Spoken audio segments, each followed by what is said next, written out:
locked and loaded in studio to come in and talk to us about some serious issues. Donnell, welcome to the Cancel This Studios. We got him. There he is. Handsome fella. Hey, welcome in. Good morning. Good morning. Good morning. You don't like the Super Bowl. You don't like football. You didn't watch it either, did you? Like Tabitha? Yeah, I watched it. Yeah.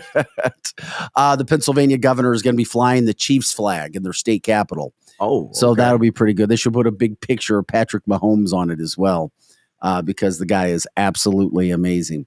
Did you like the Super Bowl? Like the halftime show? Did you get into it? I did enjoy the Super Bowl. It was actually a well-played game. You know, both teams gave, their heart out. Kind of predicted Jalen Hurts was going to go far. Yeah. And he did. He looked good with the Eagles. He looked good. He did. That one fumble. Yeah. That was bad. Super Bowl. I liked a lot of the I put the Chiefs back in the game.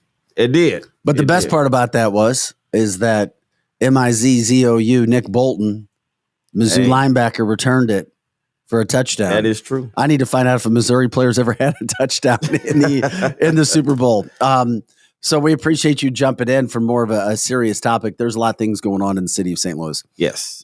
There's a lot of issues when it comes to safety, and there's a variety of reasons for it. You live it. You're there. You've been a member of the police department for a long time. And as you answer the questions we have too, if you just lean into that mic. Okay. Oh, listen to those pipes. Oh, I'm sorry. That sounds great. We wanted to bring you in to talk about this whole issue of a state takeover in the city of St. Louis. First of all, if you could tell us what the Ethical Society of Police is and what you guys try to do. The Ethical Society of Police has been around since 1972. And it started off mostly minority based, with mostly minority officers, and we've grown. We now have more than just minority police officers. We represent everyone who believes in holding those in law enforcement accountable for their actions. I've spoken about George Floyd's case, Breonna Taylor. Here recently, the 5 individuals down in Memphis, so we speak out quite often against injustice. We speak out on, just the injustices that we have and we see, especially when it involves minorities. My organization, we work a lot in the community, working with, as far as like giving away book bags, filled with supplies around the school year, and just different things. So, Tabitha, we've talked about it several times. It gives you an idea of what you guys do. It's easy for people in St. Louis County, St. Charles County, who are white, who don't live in the city of St. Louis, to say, oh, there needs to be a state takeover. There's problems down there. We think it's a little bit different when you have somebody who looks like you, an African-American police officer, saying, wait a second, and correct me if I'm wrong, you guys support some sort of state takeover. Is that correct? Yes, we do. The organization was never really for local control. It was a lot of things involved in local control that we pretty much, I guess you can kind of say we knew was going to happen. And we're seeing it happen now. It's becoming more political than actually support of law enforcement. With the state being involved, it's checks and balances. It really is. It's about having checks and balances. And now that I've been really in the forefront, I guess you can say, back then I've been with the police department for 20 years. So I wasn't as connected with a lot of things as I am now. And I feel that the organization working with some of our senators can possibly get policy in place that will protect the community. It's things that we can get written in the state control, and working with the different senators and some of the state reps. And I know the organization took a lot of backlash because it was the fact that, I guess you could say, here I am, a black man, and standing tall with, how dare you, a Republican, and it was, I'm more of a person that says my political I guess affiliations is a word to use. You mean you're not a Republican? Actually, I'm not I've now that I've really gotten into a lot of the politics, and there's different things, there's viewpoints on both sides that I can completely understand. Like a lot of people screamed and hollered, "Oh, they're going to take over," but Republican Party is all about local government. So it's kind of like when you do your homework, you'll see that it's kind of like we kind of went to the other side that's kind of saying, hey, no, we want you to stay in local government, but they're understanding our need. I've said it's not about protecting the profession. It's about protecting the people in the profession. Yeah. And that's what we're looking to do. It's officers, it's men and women. We had two officers chase down a car of an armed suspect. He gets out. He shoots both officers. One officer, we're still working on confirming that it's actually his second shooting. He's actually a cousin of Ben Roethlisberger, and guess what his name is? So he actually was shot, and believed that he chased the guy down and caught him. And then he announces, hey, got one in custody. Oh, by the way, I'm shot. So it's a lot of men and women that don the badge, that go out here every day and do this job, and sometimes we didn't get in this job for pay, but we did get in the job to be paid, if that makes sense. It does. Yeah. But Donnell, who is going to pay for the state coming in and taking control of the city? The city's talking about using their money for reparations. So if they're using their money for this, they're obviously not paying to take care of crime. So who is it? Is it us, the taxpayers? They're going to pay to straighten out the St. Louis City crime. And trust me, I am 100% supportive of police officers, all police officers. But unfortunately, we have Kim Gardner, who is not supportive of police officers. We have a mayor who it would rather take the funds and pay the people than the police officers. We're 300 police officers short right now? We're roughly, it's roughly about 2 and some change. And because the SLMPD and because you all are supportive of the state taking over, I will be supportive of it as well. But I want to know who's paying for it. Well, a lot of the budgets before, it was, we got to think back in 2012 when the move was spearheaded, I guess you could say. Like a lot of individuals say, the senators and state reps that backed the bill originally, I sat in the hearing and they were each asked, do you live in St. Louis? Do you live in St. Louis? Why are you concerned about what's going on in St. Louis? However, in 2012, when it started, it went to a statewide vote. So back then, we were asking for everyone to vote. But now we're saying, no, we don't want your vote. And again, like I said, I took a lot of backlash because I did stand with the senator on this. And they really... Which senator was that? You gotta forgive me. It's been a long day. No, I'm curious. I didn't know. Nick Schroer. Nick Schroer. Oh yeah, Nick. It's been trust me, I got a call out last night, so operating on a little bit of 30 minutes of sleep. I got you. But Nick Schroer him and I talked. He called me to the table to help bring this to light. And the thing is, as Senator Lane Roberts puts it, we're Missourians. And what happens in St. Louis kind of does affect the entire state. It does. And the country's watching too. What's happening here? I mean, all the cities around there, Nashville, Chicago, Indianapolis, to see what's going to happen as well. Yes. This is my wheelhouse. Okay. St. Louis, Missouri used to be one of the best cities in the country. Used to be. I don't know who the Democratic mayors were or the Republican aldermen were, but they handled business around here. They filled potholes. They took care of their pro franchises. And then all of a sudden, a couple decades ago, it started going downhill real bad. My thing is this. the crime in St. Louis is unbelievable. I mean, it's like our news crews here, 2, 4, and 5. They don't report on it like Eric, they should. did you see what happened over the weekend too? What's that? There was a group. There was a group of people after coming out of an establishment, hanging out their cars, and they were attacked by 2 robbers. But that's why it happened, because they were hanging out at their cars in the city. And you one get was your car it was and on go. but it was on Washington. I think it was Washington and 11th. Did you 15th. hear about? Oh, Washington 15th. And that's a very common area for crime. That was my point. It's a party So area. not to interrupt you, Eric, I was adding to your point you're making. Well, it's fascinating because I always wonder how embarrassed Tashara Jones is, how embarrassed Kim Gardner is. I know that she's not. Because she works with these socialists. The only solution that we have is exactly what you're saying. There has to be, in government, there always has to be a check and a balance, in my opinion. You said it exactly right. In government, you have to have someone say, you're not prosecuting cases. And in doing so, there's so much crime that we can't make investments into this place. It's like this domino effect. My question to you is, what was the day that you looked at St. Louis and go, I'm done with this.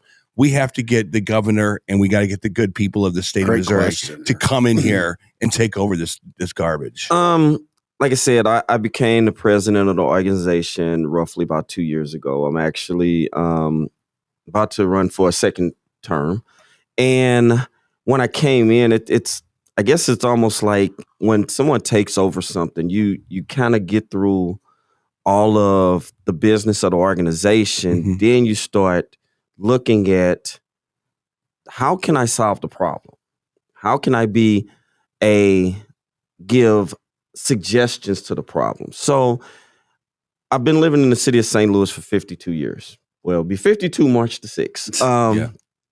I've always been a city resident. I grew up in, I guess you could say, the western area of St. Louis, Cook and Whittier. Yep. And so I know the city. You're right. It did take a change. It did take a turn. At some point, people were forgot about. This is all I'm standing for, is people. They were forgot about. Mm-hmm. We have our forestry workers. They work hard. We have our refuse workers. They work hard. We have civilian employees, because I represent civilian employees that work for the police department, park rangers, as well as the city marshals. And they all work hard. They work very hard. They have families. They want their kids to go to school, but yet we have to sit back and watch a bill in less than 3 weeks become created, mm-hmm. and I believe pretty much about to be signed to give the alderpersons a $30,000 raise. It's like, and the reason being is because, they're going to cut down the area and they'll have more constituents. But here's the thing about being an elected official, and nothing against our elected officials, but I can get elected into a position and do nothing for 4 years. Mm-hmm. Absolutely, positively nothing. Yeah. And the only persons I have to answer to is the constituents. Yeah. Mm-hmm. But if I ignore their phone calls, ignore their emails, and they see me when I see me, then next 4 years, hey, I done got paid for 4 years. How do the people down in St. Louis, I always wonder about this. We hear about the crime and we hear about the cops and we hear about, the not letting these, just kind of recycling these criminals through our system. How does the 80-year-old woman who lives down there feel that every single night she's got to board up her windows, she's got to lock her doors, her kids might not come home that night? How do they feel? I always wonder that. It's like, we never hear about them. Are they like, oh no, we love Tashara. We love what's going on with our crime system? Well, you know what? I talk to them.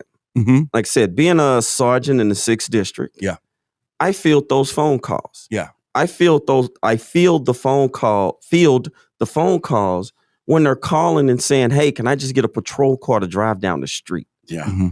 And to tell them, right now, ma'am, sir, I don't have a car to send down the street right now. Right.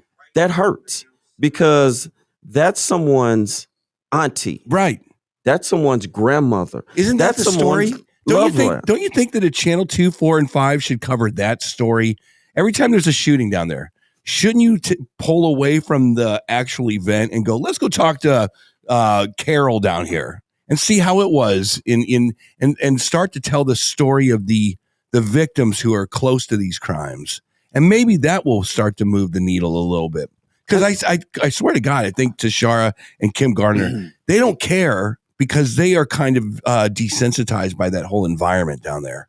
And they don't even know how to fix the problem. I think the whole platform on the defund the police, we've heard it. Was Michael Brown a bad idea? Getting so involved in that Michael Brown thing, the Ferguson thing, did that ultimately what took down St. Louis? You think? No, you don't think so? I don't think so. It feels like that was the beginning, man. I think to me. What that was a wake up call for the world. Mm-hmm. It was a wake up call for the world. Yeah, but it was based on a lie. Remember that? I mean, that's the problem. Is that this Darren Wilson cat who basically, like you said, he comes to work and he's just doing his job. He might be even eating a bologna sandwich in his But that was in the county. And hold on, Vic, because it was in the St. Louis region. It was all over. I mean, it happened in St. Louis, St. Charles. It was all over the place here. And wasn't it an opportunity politically for that weird voice to kind of take a foothold in our backyard? And then we kind of came the centralized position of kind of this BLM movement, of the media kind of siding with them. I mean, and it was all based on a lie, basically. I mean, if that wouldn't have happened, would we be in this position right now, you think? I still say, I here's the thing with Ferguson, Mike Brown, and that's it, the situation. I've said this before. I wasn't there, and we only had one side of the story. And the Obama administration came in and said, and quietly under the cloak of darkness said, yeah, this wasn't Darren Wilson's fault. Actually, we did all the research and he's completely exonerated. Anyway, let's go back to rioting now. How about we just go back to other topics altogether, Eric? What was I lived in St. Louis City. I'm probably the only person here who actually lived in St. Louis City for a number of years. Mm. My family still owns property in St. Louis City. I definitely understand the problems of the city, which are very unique. But what concerns me is that crime does spread out. It starts in the city. It comes out to the county, and because eventually people in the city smarten up. They stop leaving things in their cars. They stop leaving guns in their cars. They start coming out to the county where there's easier victims and so on.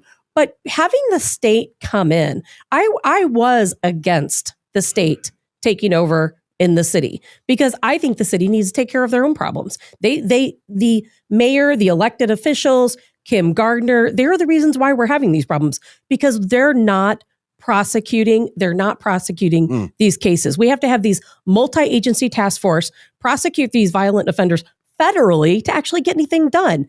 So because the police support it, I'm going to support it. But what is it actually going to look like? Are we going to see state police patrolling the streets? Are they going to be responding to these 911 calls that no one else can respond to?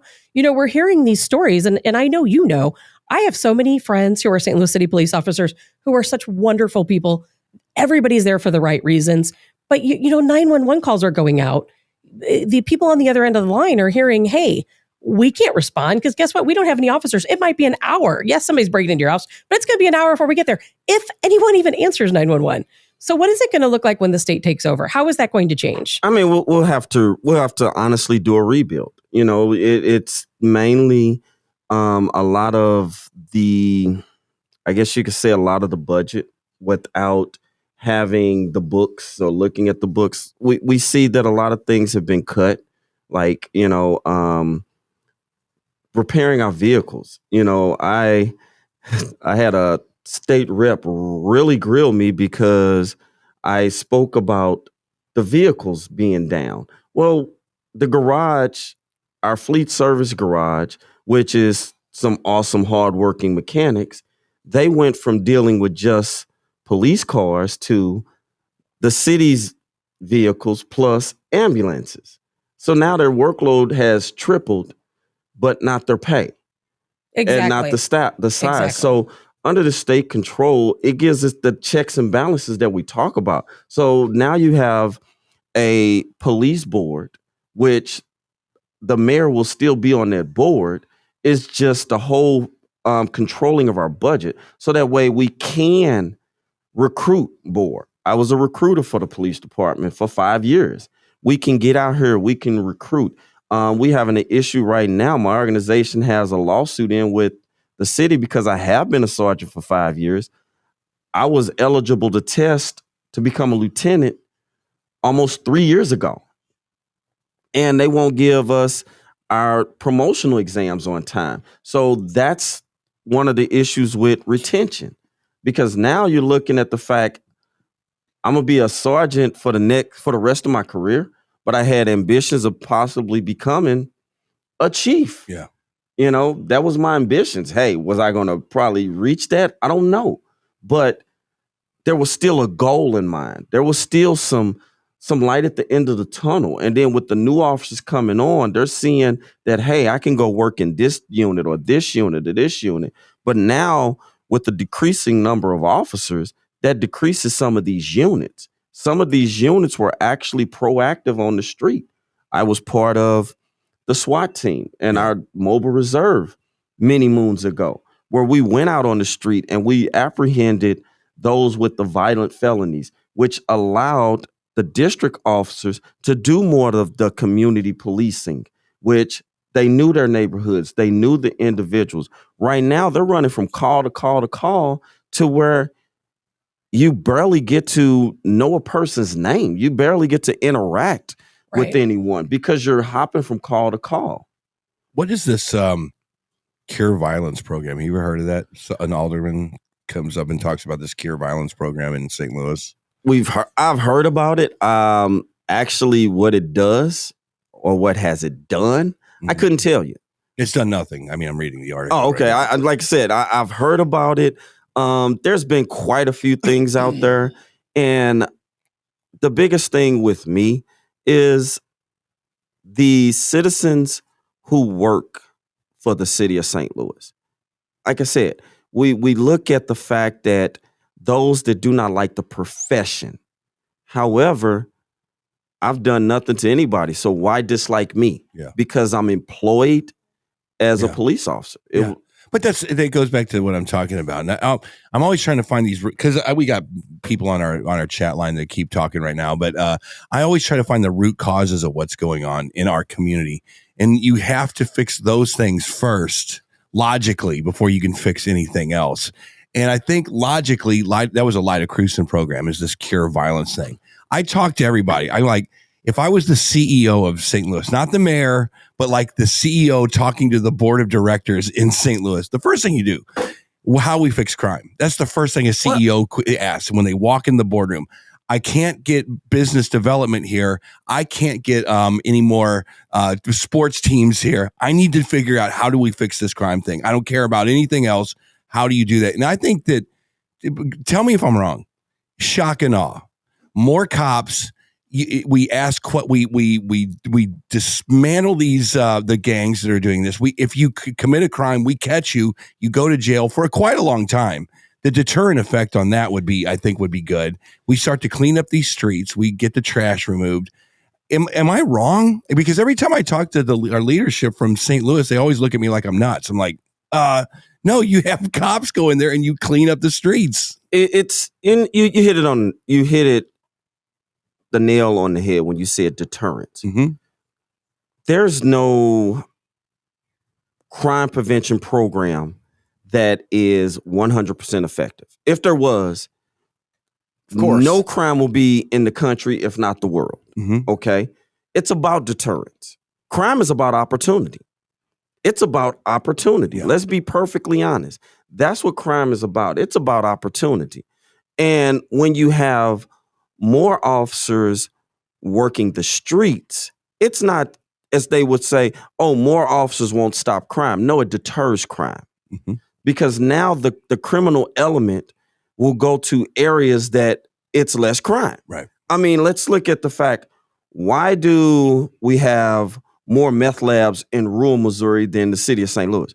Because they're in areas that's back into the woods that they know you're not going to have your average person just driving down the street and, it's that opportunity to do the wrong. Right. And if you reduce the opportunity to do the wrong, then sometimes that criminal element will move elsewhere. Yeah. So when you have a greater opportunity to commit these crimes, it's like kids.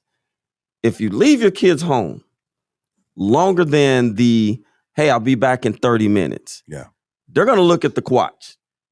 45 minutes, 1 hour, and they're going to go, hey, we can get into something. Yeah. And we can do, whatever, because there's no one here supervising us. So when it comes to police departments and police forces, it's more about deterring. It's more like you said, you drive down the street and you see them on the corner. It's like, wait a minute. Why do you think during baseball games, officers are the ones directing traffic? Why do you think? Because guess what? Some people are so face down on their phone, they're crossing against the light. Mm-hmm. So to prevent that person from being hit, there's that police officer blowing the whistle, stopping traffic to let everybody just walk and move freely. Right. It's about crime deterrence. Mm-hmm.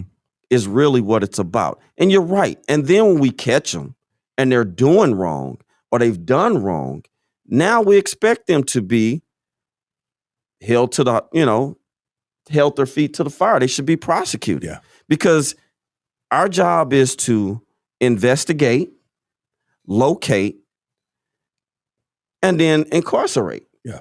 And what I mean by incarcerate, I'm not saying, we're the ones that's, judge, jury, execution. I'm just saying, now we're saying, okay, now we're going to detain you. You're going to go to court.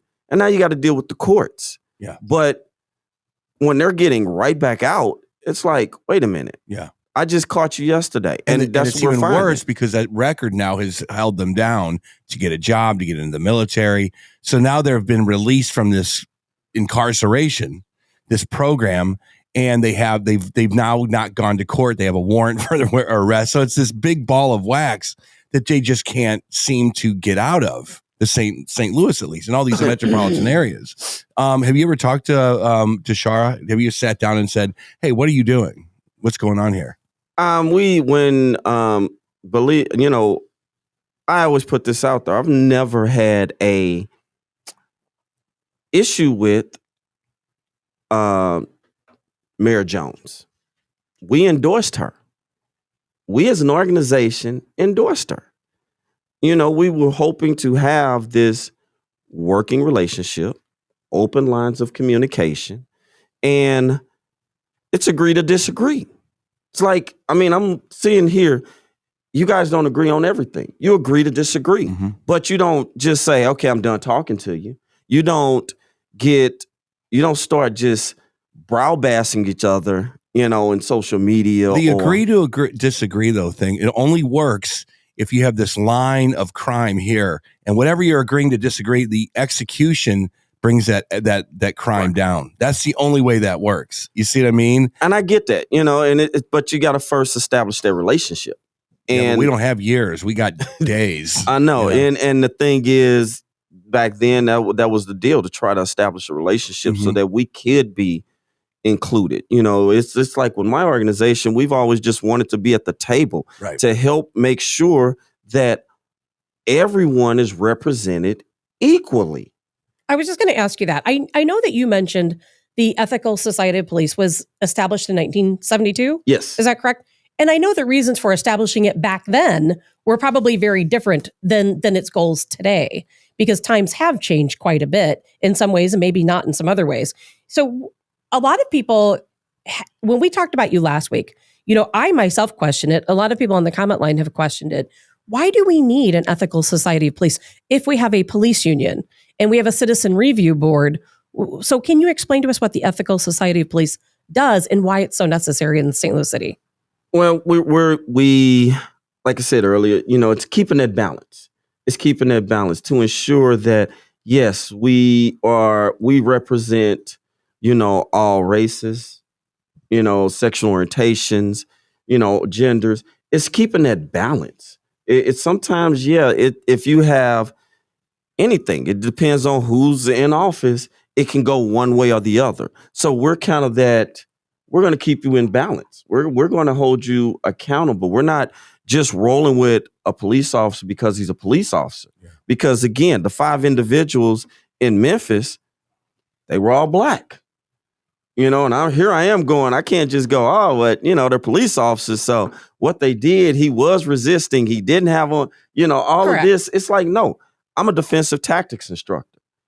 5, 1, do the math. Mm-hmm. Okay. I am a firearms instructor. When we look at certain things, it's like, oh, he had my taser gun. It's those type of things that I bring out or the organization speaks out against, opposed to just saying, hey, this is a police officer and this was the situation. No, we look at what else could be done. I am that person to say this could have been done. This could have been done. Yeah. Breonna Taylor's case, prime example. The officers went there. They said it was a no-knock warrant. Correct. The no-knock warrant wasn't the issue. If it's a no-knock warrant, you bring in the SWAT team because you're saying the person on the other side of that door is dangerous. So what we do now is we breach the door and we do what's called a call out. And everybody comes out, put them in handcuffs, they go in safely. These individuals, I don't know what their motive was, just to cowboy in a door. What do you expect at night? That was a really strange situation because allegedly, and you probably know a lot more about this than I do, allegedly it was a no-knock warrant, but they were scared that Breonna was there by herself. So they did knock, and that gave them, I guess, time to be prepared. And allegedly, her boyfriend thought, well, it's not really the police, it's someone else. And that's why he had his weapon out. Now, that's what I've heard from my police friends. I don't know if that's true. It's, again, being on the SWAT team and knowing what happens when we breach a door, when someone is asleep. If you guys were asleep at 1 a.m. and I bang on the door of police, honestly, when you wake up out your sleep, are you going, oh, okay, let me go, it's the police? Or are you going to go, why is the police at my door? Why are they here? And the suspect that they were there for was already incarcerated on another unrelated charge. So now you're at a house that you're saying, we saw the suspect at this house and he wasn't there. So that's what our organization looks into. We look into those things and we speak out about that. It's saying, hey, there's other ways you could have done this, because it does make the job hard. It does make it difficult. But couldn't you do that as part of the regular police union, or would you not have the right to speak out in the way that you do? Oh, good question. A lot of that is, in the past, I will say this, in the past, the 3 organizations, because we also have a leadership organization which represents the sergeants and above, they never really saw eye to eye. They never really said at the table. You know what I'm saying? Every time, I get that. I think we're getting to that point right now where it matters anymore. Yeah, but I don't care that the union doesn't care about Lyda Cruson or Tashara or what. It just doesn't matter. We got to fix the numbers of people getting shot, and we got to fix the numbers of people getting broken into. And this union better shake hands with this union, or Governor Parson come in here and take over everything. And that's what we're doing now. You know what I'm saying? Yeah, we're working together now. I love you. You're my favorite person I think I've ever met. Seriously, because you have this challenge. You don't want to sound like a Republican, but it's like you're talking through the filter of what Republicans have been. Not Republicans, just people who have like crime meet overwhelming police force. Yeah. Well, it's not political. And that's what has to happen. It's not a political thing exactly. Right. It's just like, man, if you got to make an omelet, break an egg. And I get that. Instead of looking at the eggs, break the damn egg, cook it up, and make an omelet. Yeah, that's what but not everybody likes omelets. That's true. So that means you gotta have that variety of eggs. Yeah. And to your the response to your question is like, again, there's still always that group of individuals on both sides that feel, oh, we should be doing this instead of this. No, we don't need to say this instead of this. Well, then you have to ask the rhetorical question.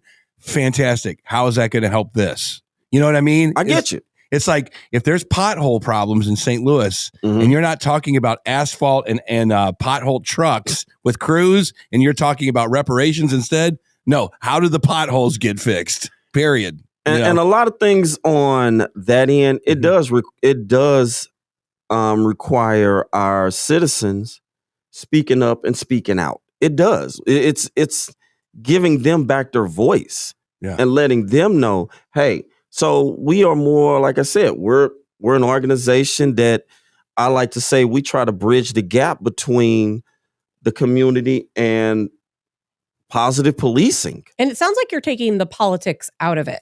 You know, I've known a couple of the St. Louis City police chiefs fairly well. And I know that when you get to the top, it's all politics. It's all politics.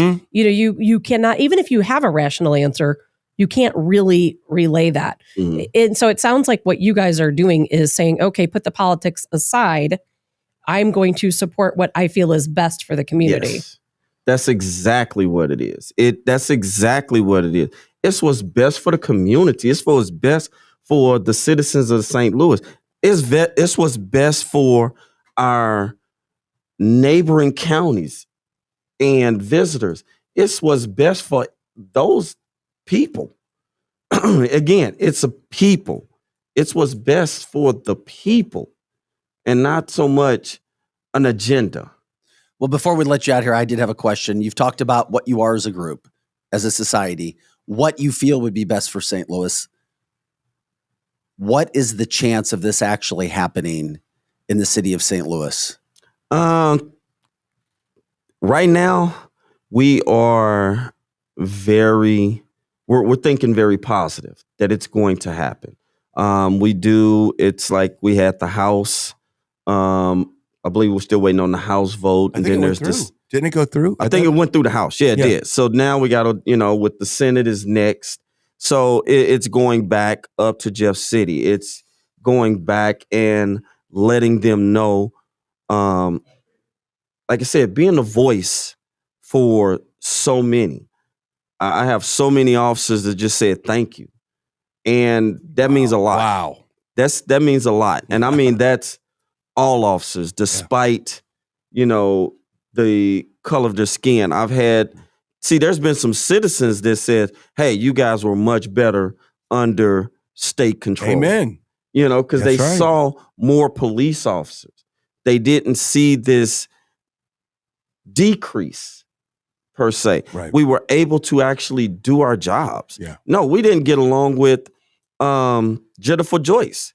There was no great kumbaya moment with our former. She was the city circuit attorney before Kim Gardner. Oh, that's right. I remember her. Now, how many people are on Kim Gardner's exclusion list these days? Last time I counted, it was about 95. I have no clue. And so these are officers who are out working, probably some of them on your ethical society, who are out working, doing their job. But if they make an arrest, their case is never going to be heard in a court because she doesn't consider them competent, despite the fact that the SLMPD has never cited them for anything. You know what? She makes a great point. Kim Gardner is destroying communities. How do the communities revote her back in when they know that she's a serious question? How in the world do the people who are the victims of the crimes and how do the corporations who have all the money that can throw money around down there? There are not many corporations left, but how does she win re-election? I don't get that. Your communities are super unsafe. Revote for Kim Gardner. I don't even know how you make a political ad campaign out of that. Because Vic says I'm out of my mind if I think Kim Gardner is going to get booted out of office and someone who is competent can come in and be reelected again. I know. But I'm not saying that in a disgusted manner. I'm saying no, that you are saying that in a disgusted manner because I spend so many time on the streets with all the groups that do actually vote. Yes, and vote her in. You're you're a coach of a 1-win and 15 loss football team. Yet you're going to get another 10-year contract to coach this team. Vic hit it right on the nose. Isn't that weird? Those are the groups that come out and vote that support her. It's all about the support base. It's all but that's about only 24% of St. Louis residents actually vote. something like that. Like I said, which is the numbers, unbelievable. The numbers. It was 28% in the last election for mayor, but everybody already knew. I can't remember what it was for Kim, but for Tashara it was that. But you guys deal more directly with Kim Gardner than you do Tashara Jones on a daily basis. We've had you for a ton of time. We appreciate it. Oh, no problem. Would you come back sometime? Keep us posted. Sure. I mean, you're a great guest, and people love you. Oh well, thank you. They do. Our Democratic listeners think you're crazy. Think that there's no way in hell this is going to happen. I don't know. It got pretty far. The conservatives love what you're saying. Stay strong, stay the course. And people are saying, remember, go and contact your senators. It's your state senators at this point in time. Oh yeah, because the Missouri House has already pushed that through. So yeah, I am. I have, put on the backpack, and I'm now trudging through the political jungle. I'm learning. As I learn, again, I get it. Like I said, I get the backlash from, why do we do this? It's like, hey, I'm learning. I think you would be a great. Do you like politics? I'm slowly beginning to. It is now becoming a. I guess you could say I'm maybe. I mean, I can see you getting recruited because you come from both sides and you can see things pretty clearly. Yeah, and that's really it. That's it. It's seeing both sides. That I'd like to know. I like to understand both sides of the fence and understand both viewpoints before I make a judgment or make a decision. Because sometimes, like I said, what's said on one side is great. What's said on the other side is great. But how do I get the two to come together so that it's great for everybody? Yeah. I think that you have a goal. I'll leave you with this. The goal is on the board. Less crime, more economic development. How do you fix that? How do you accomplish that goal? And then everything else will fall in place. By deterring crime, affording more opportunities for employment. And that means making sure that we are compatible with other cities. St. Louis City Forestry Division should be in the same category with St. Louis County Forestry Division. Yeah. Our park ranges should be the same with the county park range. We should be mirrored. Honestly, we should be mirrored from pretty much St. Louis all the way to Kansas City. No one should be just so much greater. We should be mirrored. We should be equal. And we should go down to Nashville and just go hang out at the bars down there. Because I think we should look like Nashville too. Nashville? I've been to Nashville. It's nice. I stayed at the big Grand Ole Opry once. That was cool. But I'm more, I don't know. I'm trying to see. Yeah. I'm more of out of the country type of person. Okay, then we'll go to France. We'll go to France. What were you going to say, Tabitha? It doesn't matter. I'll save it for next time. No, don't get flustered. No, right now. Tabitha gets very flustered. No, on this show. I would just like to ask a question is all, Eric. But no, what I'm curious about, you just said you would like to see everything local, like mirrored across the state. I'm just curious what that means. Because, and I'm asking you because I really just don't know how all of this works. Because what you've explained to us about the state takeover is not how I envisioned it in my head. Because it's really more about money and being able to recruit and do all the things we should have been doing already. But the city chooses to use their money for other things, and then we'll let you get out of here. And so, if we solve crime by mirroring the city, the county, all the way across, like to Kansas City, isn't that more about money and funds than it is anything else? It is somewhat, but then you got a balance. When you have a balance, then you're not seeing one area lower than the other or greater than the other. Again, like I said. When there's more opportunity to commit crime, I've heard different elected officials say that a lot of our crime issues due to poverty. Okay, well, I grew up, I wasn't rich. I didn't have a whole lot. A lot of crime sometimes is decisions. You decide to do these things, because again, when you say, oh, it's poverty, then why did this individual who's low income commit a crime, but this person who's low income didn't? So, but if we provided an equal amount of pay, again, so that we're looking at everyone being paid the same. It's marketable. It's just like with them raising the minimum wage, so they can say, hey, now you could take care of your family. Now you can provide for your family. And what that is going to do is now you filtered out those that just want to commit crime. Notice how I said want to commit crime. And now you can't say, oh, it's poverty. But if we're all working, there's jobs available, because there's numerous jobs in the city of St. Louis. And our former director of personnel, he failed to put the jobs out.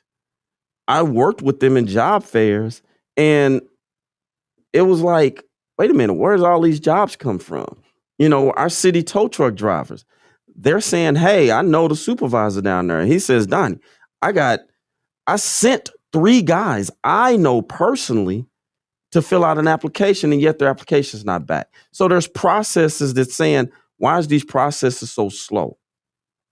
So by, again, creating that balance, that overseer to say, hey, why haven't you done this? And holding them accountable. Right now, a lot of our, we just don't have that overseer, should I say. Well, That makes sense. we appreciate it. Sergeant Donnell Walters, you've been fantastic. Thank you You're for welcome. I mean, that's a fast 50 minutes right there. Wow. Yeah. I'm going to ask George That's how- Soros if he'll give you some money like he did Kim Gardner. That'll solve all the problems. Sergeant Donnell Walters with the Ethical Society of Police. Who knows? Maybe someday you may have a mayoral run. I think Eric was pretty much setting you up for Yes. I think, I don't know. I think Don't blow it off. I see him as my campaign manager. I see that happening. I'm your vice mayor. I see that happening. Thanks for coming in, my You're friend. welcome. We'll keep in touch with you. Just let us know if there's anything else we need to talk about. All right. All righty. All right. You have a great day. All right, Thanks you for coming too. out to the studio. Donnell Walters.